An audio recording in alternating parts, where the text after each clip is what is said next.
friends, welcome to Easy Nurse, where nursing education made easy.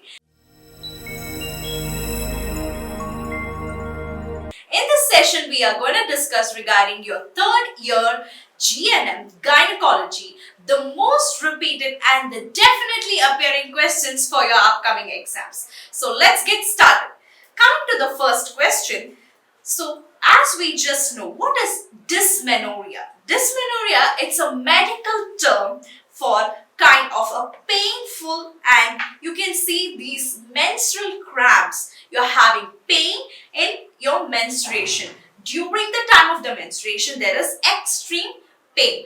Dysmenorrhea, difficulty during the menstruation. So it is caused by different types of uterine contractions. We can see these uterine contractions which is occurring just before or during the menstruation. Prior to menstruation or during the menstruation, you can see this painful cramps in the menstruation. So it is called as dysmenorrhea.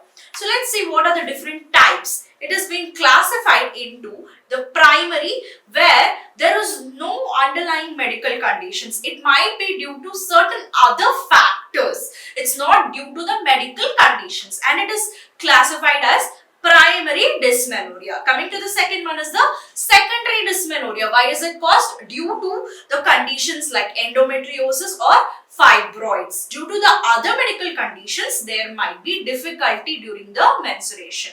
These are the types, and let's see what are the symptoms. Symptoms include lower abdominal pain. During the menstruation, there is lower abdominal pain or difficulty in menstruation, as we told, dysmenorrhea. You can see lower abdominal pain, back pain, and also nausea, vomiting like sensations, headaches, and fatigue, extreme tiredness in the body. So these are the different symptoms seen in the women who is experiencing dysmenorrhea.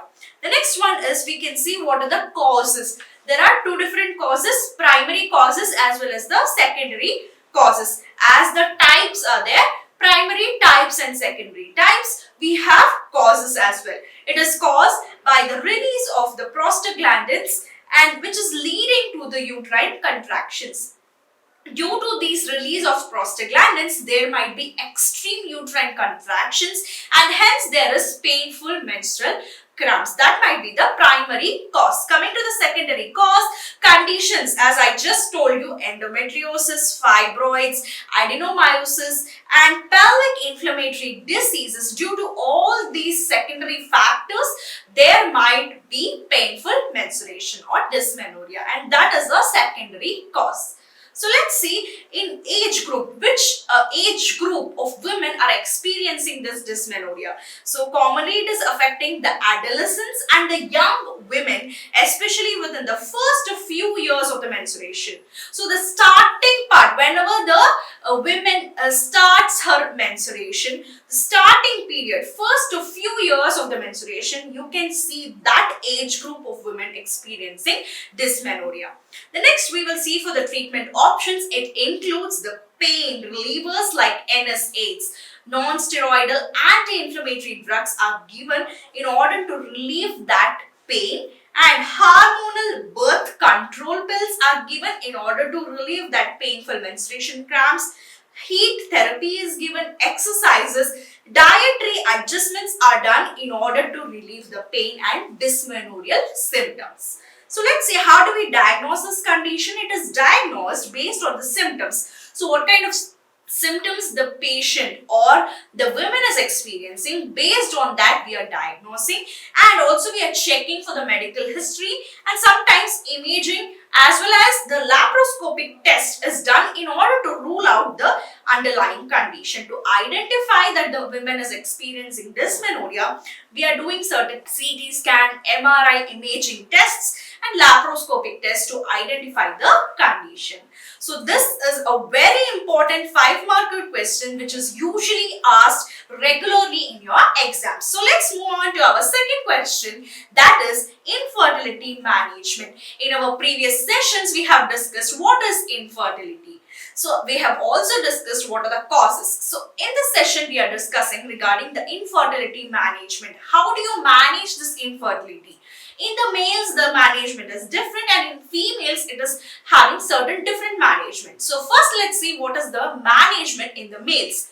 Firstly, lifestyle changes. It is also improving your diet, exercise, reducing the alcohol intake, tobacco and drug use. It usually reduces this infertility cases. So you can make sure the fertility increases in the males by having these lifestyle changes. Second management is the medical treatment. So medications, for example, we can say clomiphene or gonadotropins. It can be given to improve the sperm production. In the males, it can improve the sperm production, and hence we are giving these medications.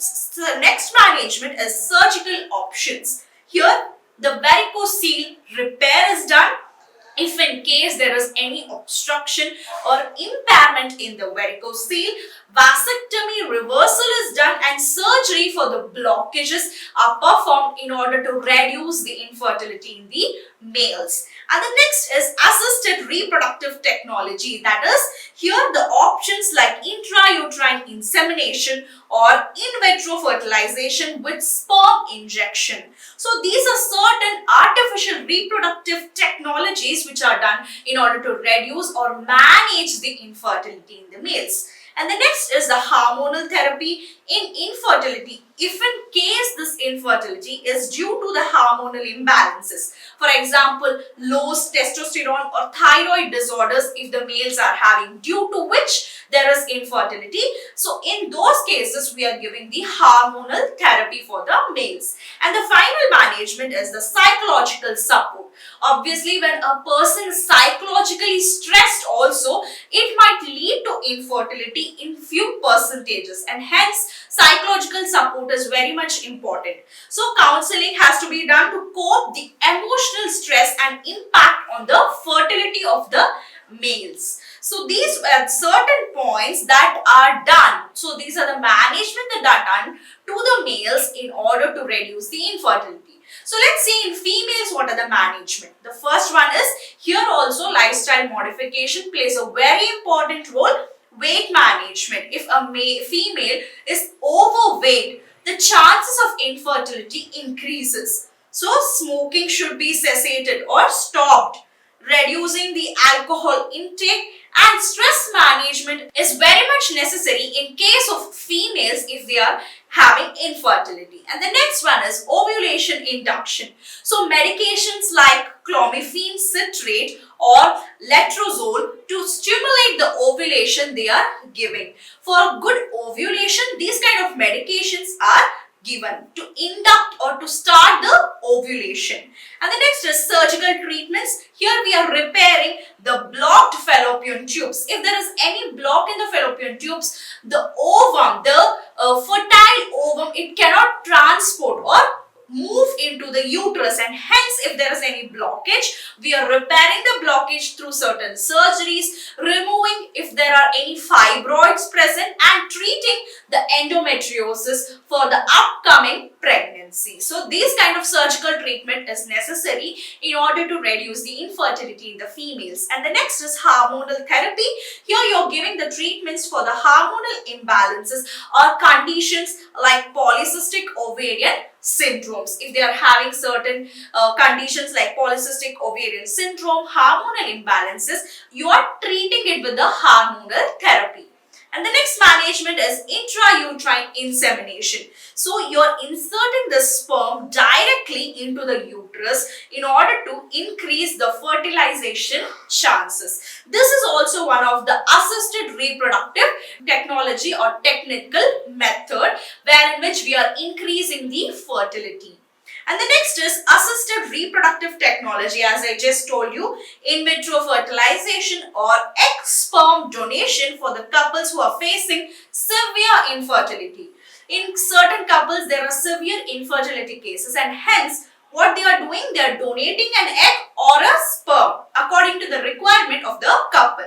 So the next management is Psychological counseling. Here, females also require the psychological counseling, addressing the emotional and mental health issues related to the infertility. If the female is having any kind of emotional or mental health issues, it is being addressed with the help of the psychological counseling. So, these are the management for infertility in males and females, which is a very important question for a 10 marker. So let's move on to our third question, that is artificial reproductive technologies or techniques. So what is this artificial reproductive techniques? It is referred to the medical procedures which is used to address the infertility. How they are addressing? By aiding the conception through the methods such as we can see in vitro fertilization methods, we can see intracystoplasmic sperm injections, and also we can see the gamete embryo transfers. So these are the different techniques or different methods that are done under the artificial reproductive technology or techniques in order to increase the fertility in the couple. So let's see which are the different techniques involved. The first one is the in vitro fertilization, that is IVF methods. It's very popular nowadays. It's a process where the egg are retrieved from the ovaries of the females and fertilized with the sperm. How they are fertilizing? In the lab. In the laboratories, they are fertilizing it with the sperm, and the resulting embryo, the fusion of the ovum and the sperm, the resulting embryo, it will be implanted into the uterus of the female. So it is usually widely used in the infertility treatment. That was the in vitro fertilization technique. Second one is the intracytoplasmic sperm injection. So what is it? A single sperm is injected directly into the egg in the laboratory conditions. Only one single sperm, which is very much familiar and very good kind of a quality sperm, will be injected into the egg. Inside the laboratory, it is often used when the male infertility factors are very significant. If in case the males are having high infertility, so for example, the quality and the quantity of sperms have reduced in the males, in these cases they are doing this intracytoplasmic sperm injections. And the next method is gamete intrafallopian transfers, that is gift. Here the egg and the sperm are placed together into a fallopian tube for themselves to get fertilized. So the fertilization occurs naturally within the body. But here they are placing the sperm and the egg together in the fallopian tube. So that is called as gamete intrafallopian transfer, that is gift. And the next method is zygote intrafallopian transfer. Here a fertilized zygote. So the early stage embryo, what we are calling it, that they are placing it into the fallopian tube and it is allowing the implantation to occur naturally. So already formed gamete or the early stage embryo will be placed into the fallopian tube and the implantation that will be taking place naturally. So that is called as ZIFT, that is zygote intrafallopian transfer. So the next technique is cryopreservation. So what is this cryopreservation? The freezing of the eggs, the sperms or the embryos for upcoming use or for future use, they are preserving it. So they are freezing these eggs and sperm under the cryopreservation method, allowing the flexibility in the timings for the conception. So if the couple is not interested in getting conceived in particular time, they are preserving it for the future use. And the next method is donor egg or sperm. So here we are the eggs or the sperm will be donated by another individuals. If in case the egg or the sperm of the same couple is not having a good quality, then the egg and the sperm is being received or taken from the other couples. So these kind of individuals are donating the egg and the sperm, and further it is used for fertilization in cases where one partner is very much infertile or carries the genetic risks. If they are having any genetic kind of issues, in that case they are taking the other egg and the sperm. They are getting the egg and the sperm donated from other individuals. And the next is surrogacy. What is the surrogacy. A surrogate carries and delivers a baby for another person or the couple. If in case a female is unable to carry the baby, then the egg and the sperm of one couple is being usually implanted into the uterus of another female, and that female is called as a surrogate mother.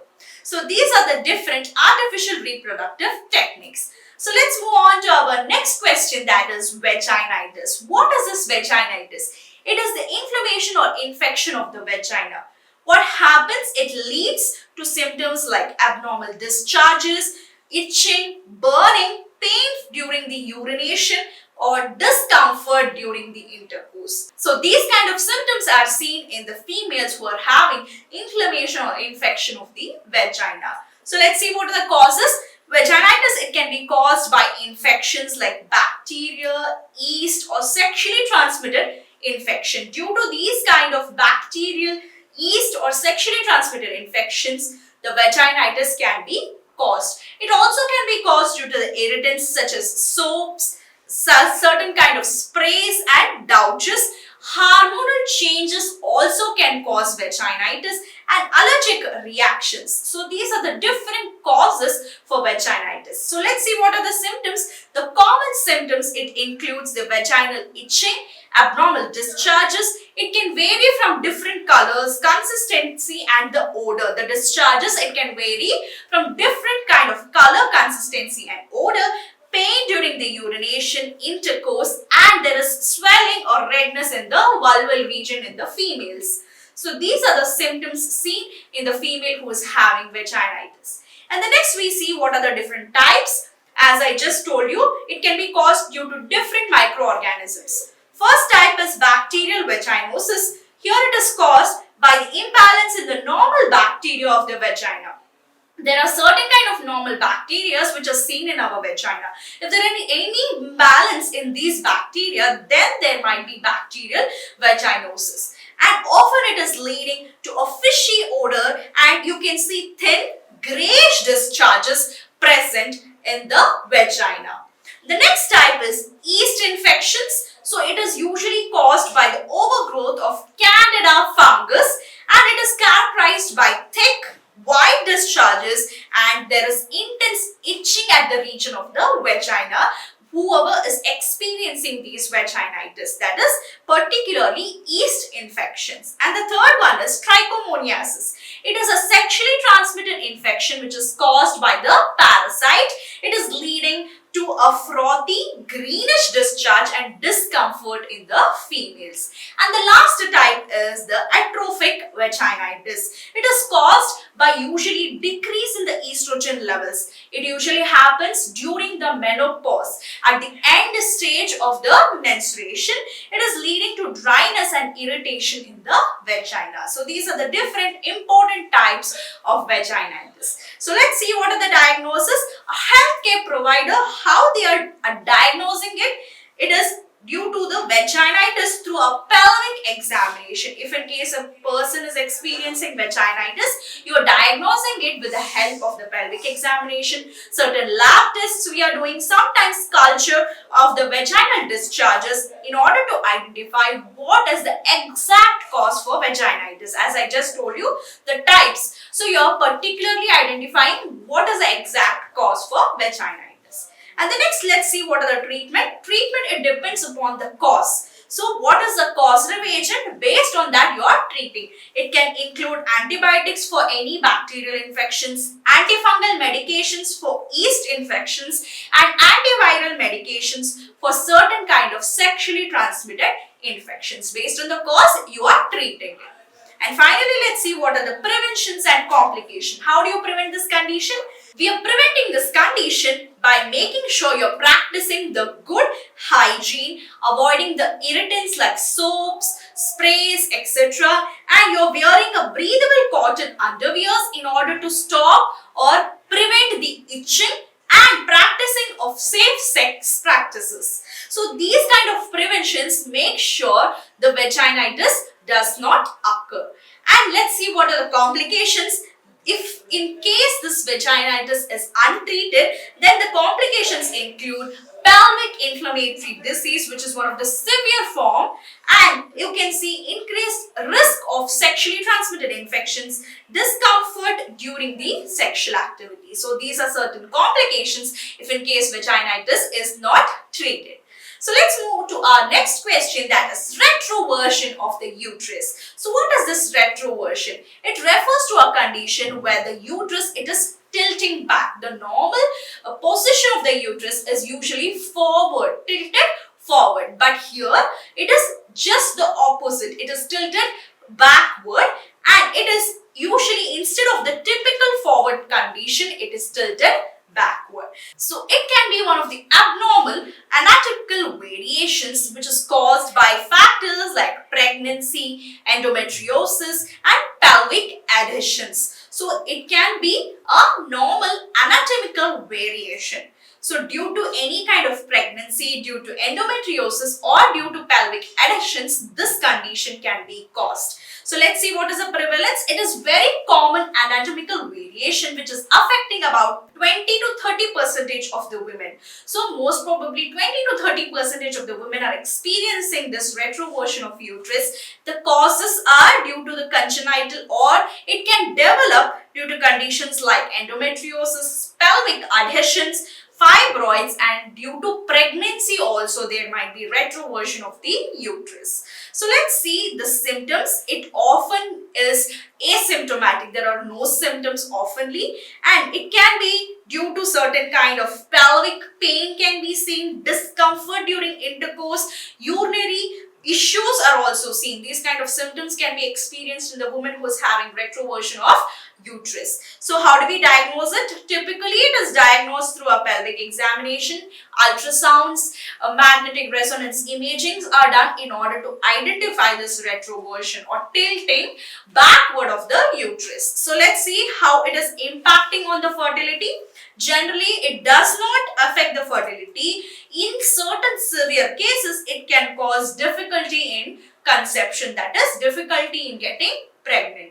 So next, let's see how it is seen. As we just told, the cause can be due to pregnancy.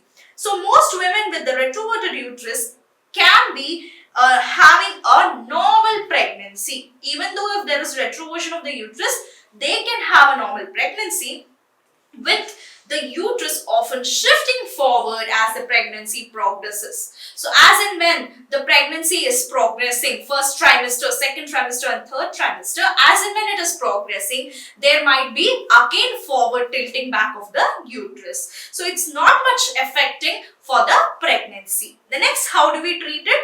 Treatment is not usually necessary unless and until there are certain complications or the symptoms are very severe. If in case there are severe symptoms and any kind of complications are occurring, only then you are treating it. How we are treating it? Through pelvic exercises, and also we are performing certain surgeries. Pelvic exercises and surgeries are done in order to treat this retroversion of uterus. And let's see what are the complications. In some cases, it can be associated with painful menstruation. If the woman is menstruating, there might be extreme pain, or bladder problems are also seen in some severe cases. So let's see how is the prognosis, how this condition progresses. Often it is harmless, it's not that much harmful. It requires no treatment unless the patient or the woman is experiencing the complications. So this was about the retroversion of uterus, which is one of the most important questions for a 5-marker.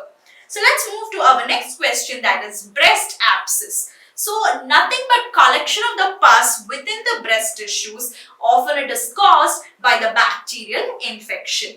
Typically it is associated with the mastitis. It's associated. If there is any infection and inflammation in the breast, then there might be a breast abscess. It is presenting certain kind of symptoms like painful swollen lumps, sometimes with redness, warmth and systemic symptoms like the fever in the person who is having this breast abscess. So let's see what are the causes. Commonly it is caused by the Staphylococcus aureus, especially during the breastfeeding time.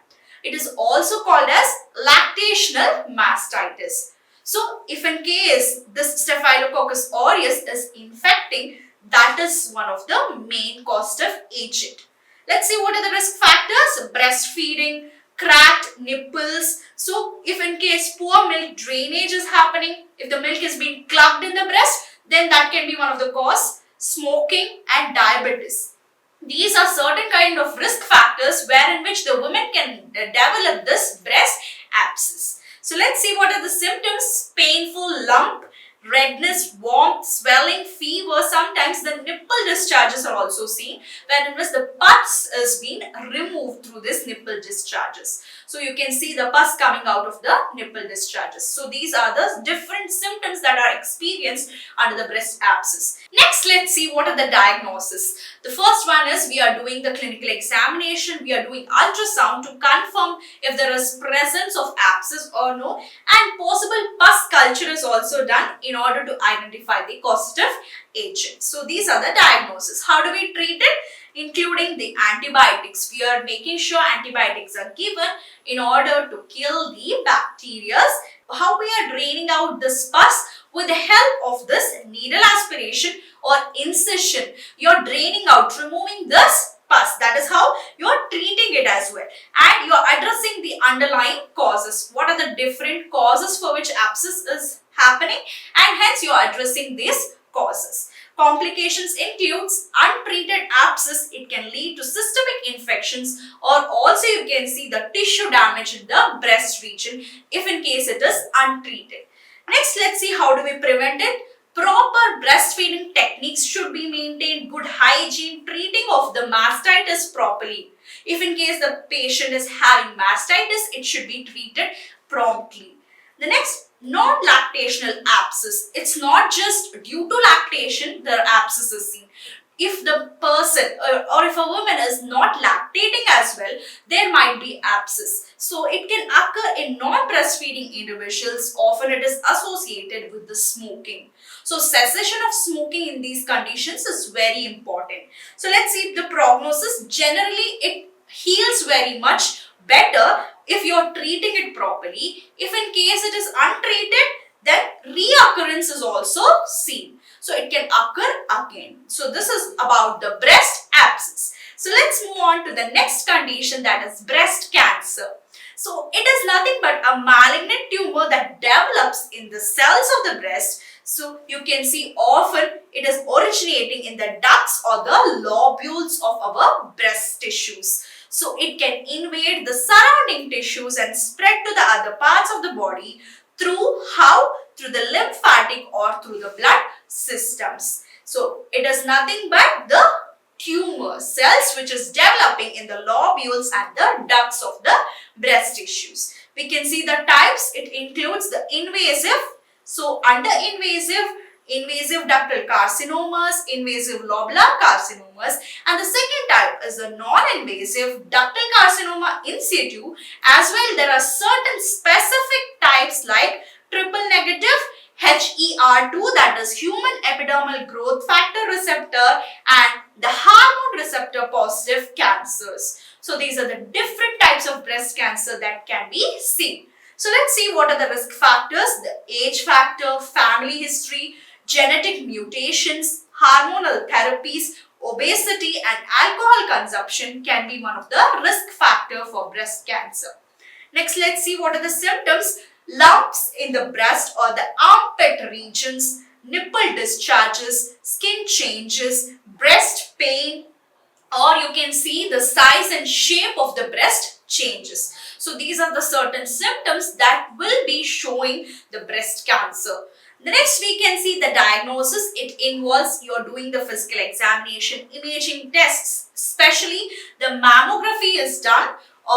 You are taking the image of the breast wherein which you can see the changes and symptoms, and ultrasound, MRI and biopsy is done for confirmation to identify the breast cancer. Next, how do we treat it? Options like the surgery, lumpectomy, mastectomy. Lumpectomy in the sense if there are any lumps, they are removing it. Mastectomy, the whole removal of the breast.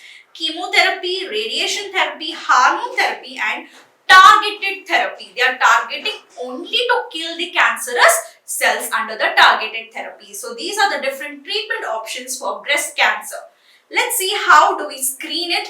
Regular screening, regular mammograms And self-examinations, the women should do the self-breast examination, and it is very much vital for early detection and better outcomes. So you can prevent this condition by doing this regular mammograms and self-examinations. So let's see how the prognosis, it depends on which stage the diagnosis is done. Is it in the earlier stages? Early detection, significantly it can improve the survival of the women.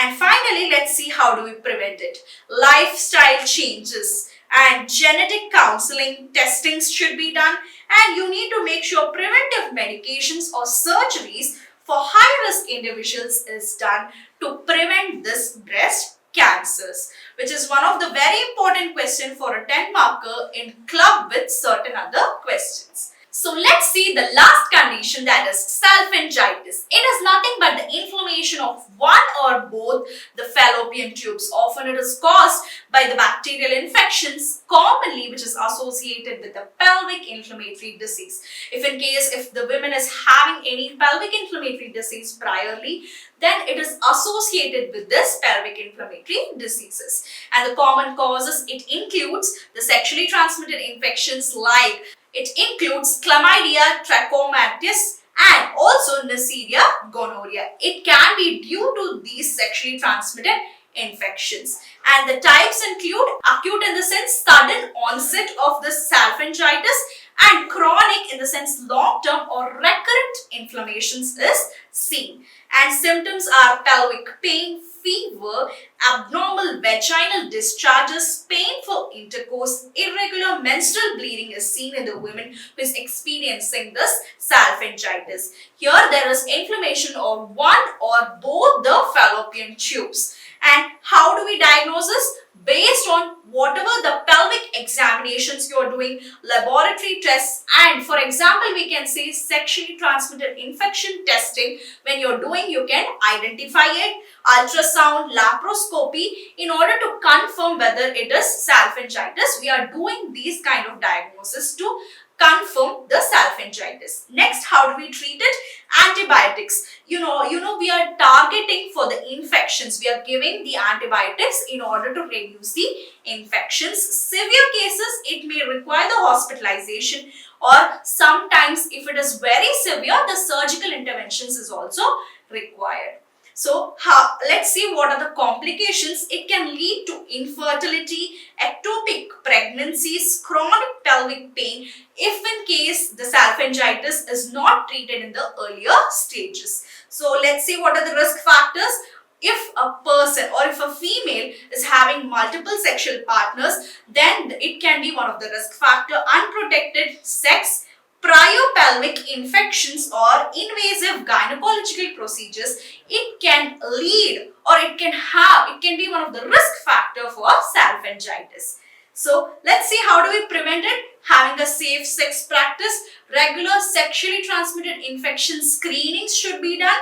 Timely treatment of the infections is usually preventing this salpingitis. So finally, let's see what is the prognosis. If it is treated well with good antibiotics, it can be cured as soon as possible. But if it is delayed, it can increase the risk of other complications. So this was about salpingitis. And this is the end of the session. For more such important and interesting videos, follow and subscribe EZI Nurse. Thank you.